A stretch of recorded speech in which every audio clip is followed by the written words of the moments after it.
La France est devenue une colonie américaine, tu me crois pas? Eh bien laisse-moi te le prouver avec quelques sources officielles.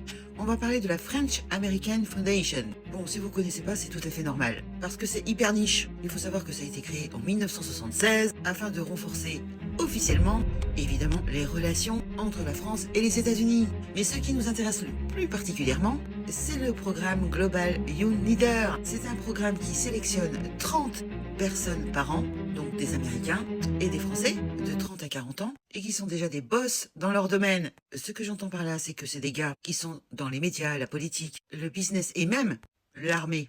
Écoutez bien pour la suite parce que vous allez être choqués. Donc officiellement, ce programme est créé, on va dire officiellement, pour améliorer les relations entre les États-Unis et la France, créer une coopération, avoir une vision internationale sur le monde, bref, toutes ces bêtises-là. Sauf que, officieusement, c'est un peu différent.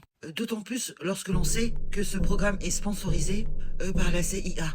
Mais bon, c'est un détail, hein.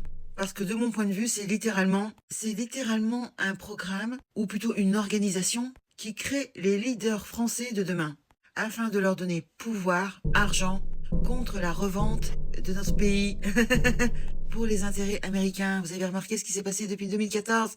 1600 boîtes qui ont été vendues aux Amerlocs et à d'autres étrangers, bien sûr. Merci, Macronus Ier. Réfléchissez 5 minutes, hein. Regardez un petit peu, faites vos propres recherches pour voir un peu le massacre.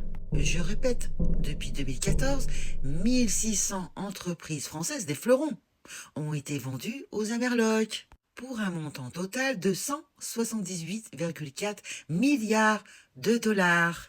Pardon, 178,8 milliards de dollars. Voilà. Maintenant, si vous avez un raisonnement assez logique, vous allez vous demander, mais qui sont ces Français qui ont participé à ce massacre? Pardon, à ce programme. Accroche-toi, mets ta ceinture, ton casque, tes genouillères, tes coudières, parce que ça va secouer. Je vais pas vous faire patienter plus que ça, mais notre cher président, Emmanuel Macronus, a fait partie de ce programme. Je le dis pour ceux qui ne le savaient pas. De la même manière que François Hollande ou Nicolas Sarkozy. Mais si ça ne s'arrêtait qu'à ces trois-là. Mais malheureusement, tout le système est pourri. Vous avez aussi Édouard Philippe, le créateur de la réforme des retraites. Enfin, c'est surtout ce qu'on lui a dit de faire. Bruno Le Maire.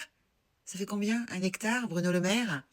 Et il fait partie de l'intelligentsia, hein, du Young Leader. Ah bon? Eh ben dis donc. Gabriel Attal, Alain Juppé. Et la liste est tellement longue. Tout le système, je vous dis. Je vais pas tous les nommer, c'est déjà assez comme ça, j'ai envie de vomir. Et de la même manière que dans les grandes entreprises françaises, comme AXA, Total, Total Energy, Airbus, Dior, ils ont tous